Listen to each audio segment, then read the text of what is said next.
So I kind of wanted to start off by talking a little bit about populism, but I think Connor and Alison have very, have already explained what populism is and how populism is not just something that's, when we talk about it, we obviously talk about it in kind of very Eurocentric terms, in very Western terms, but it's something that's very much an issue, especially in the global South, like Brazil and also in India. It is important to remember, of course, that populists are actors like Modi, like Bolsonaro. They articulate a very distinct sense of their representation through their claims to represent the grassroots and the majority. And by doing that, they are placing themselves above the media, the government, or the law. And Jan Mueller calls this the moral monopoly of representation. Now, the thing about populism in India is that it's not something new. We can trace it back to 19th century populism, which played a very vital role in the different phases of India's history. And they've existed also within different ideological strains, both on the left as well as on the right. We can, just to give two examples, Mahatma Gandhi's Swadeshi movement, asking Indians to resist foreign goods and consume homegrown goods, or also the 1977 election in West Bengal, which saw the surprising sweep of the left coalition and establishing the Communist Party of India, Marxist, leading to sweeping agrarian and institutional reforms. So in some ways, Narendra Modi and Bharatiya Janata Party's thumping victory in 2014 and in 2019 is not without precedent. But it is, of course, important to make a distinction here that whilst the left-front government used class as an analytical tool in defining the people, Modi's right-wing nationalist government defines it by their religion. So following Modi's victories, several commentators, have rightly declared that India's liberal and secular democracy is now in the grip of Hindutva populism. Now, I should make a distinction over here that Hindutva as an ideology, which is the fundamental belief that India is for a majority Hindu community, is very different, of course, from the religion Hinduism, which, of course, has very diverse strands of beliefs and thoughts. Now, as a scholar of culture and communication, I'm just going to talk a little bit about the role that media has especially played in kind of furthering this populist ideology. Especially platforms such as WhatsApp, Facebook, and Twitter have really strengthened this populist ideology, pushing this rightward shift. Narratives of Hindus being held back by an elite intellectual and political class, championed by the Indian National Congress, appeasing Muslims to the guise of secularism, are just one of the many messages that we have seen replayed over and over again on all of these platforms. Now, there's a really, really good report authored by two LSE academics, Shakuntala Banerjee and Ram Bhatt, who in their research found that on WhatsApp especially, immense volume of misinformation were being circulated, and a lot of the right-wing kind of activists were deriving confidence in this misinformation and hate speech from the correspondence of message content with their, of course, own set of prejudiced ideological positions and discriminatory beliefs. At the same time, we've also seen the role that television channels have played in fueling this intertwining of populism and religious nationalism. We've seen India has got a rapidly expanding news channels which have capitalized also on this Hindu nationalism. Republic TV, for example, a right-wing news channel which has breached the NBAC guidelines many times and has been convicted under it as well, continues to report very much in favor of the BJP government, stifling criticism and debate. For those of you who don't know about it, it's just think Fox News on steroids. Many other channels have also followed suit. And in the last 5 years, what we've actually seen is that Hindu nationalism has penetrated our everyday lives and in the process gained some sort of social respectability. And that, of course, is a big problem. So coming back to the present political moment, the emergence of the BJP as a major electoral force can be traced all the way back to 1991 with the Ayodhya campaign, which was a demand to build a Hindu temple invoking the historicity of the site where a mosque, Babri Masjid, stood. Now, Shopam Dasgupta, who is a right-wing intellectual and also BJP MP, argued that the emergence of the BJP, and something actually the only bit probably I agree with him, is that it forced Indians to make a choice between two very contrasting versions of the nation. So one of the secular liberal India, and another which sought to blend technology and modernity with the country's Hindu inheritance. Commentators and academics viewed this with skepticism, as we can rightly now say very wrongly they did that, not realizing the tremendous force that it would become years later.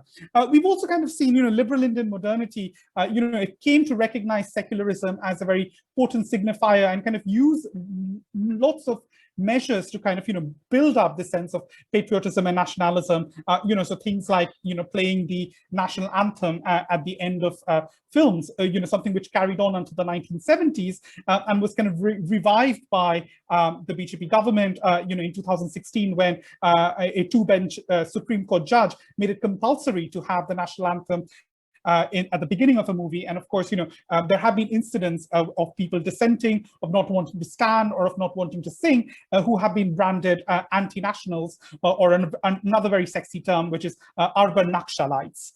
So I'm going to probably just talk a little bit about the first term, which is anti-national, and just kind of talk about how it's become so important, especially within the right-wing populist movement right now. So in 2016 onwards, we've seen quite a lot of student agitation in universities like the JNU, in Jadavpur University, in Jamia Millia, where you've had students arrested on the grounds of anti-national sloganeering. It reignited debates on freedom of speech, and also the relevance of the sedition law. Now that's very interesting because, for all my British viewers, you will know that the sedition law, which was, ironically used by the British to silence nationalists and anti-colonial activists, was and was struck off in Britain in 2009, still continues here as a remnant that is now being used, is being repurposed and being used against basically dissenters. And we've seen these student agitations continue with the Citizenship Amendment Act, with the National Register of Citizens. I'm not going to have time to go through all of them, but I can pick this up in the Q&A later on. So as a cultural scholar, what also fascinated me was the way in which the media played all of this out as a case of protecting India from the enemy within.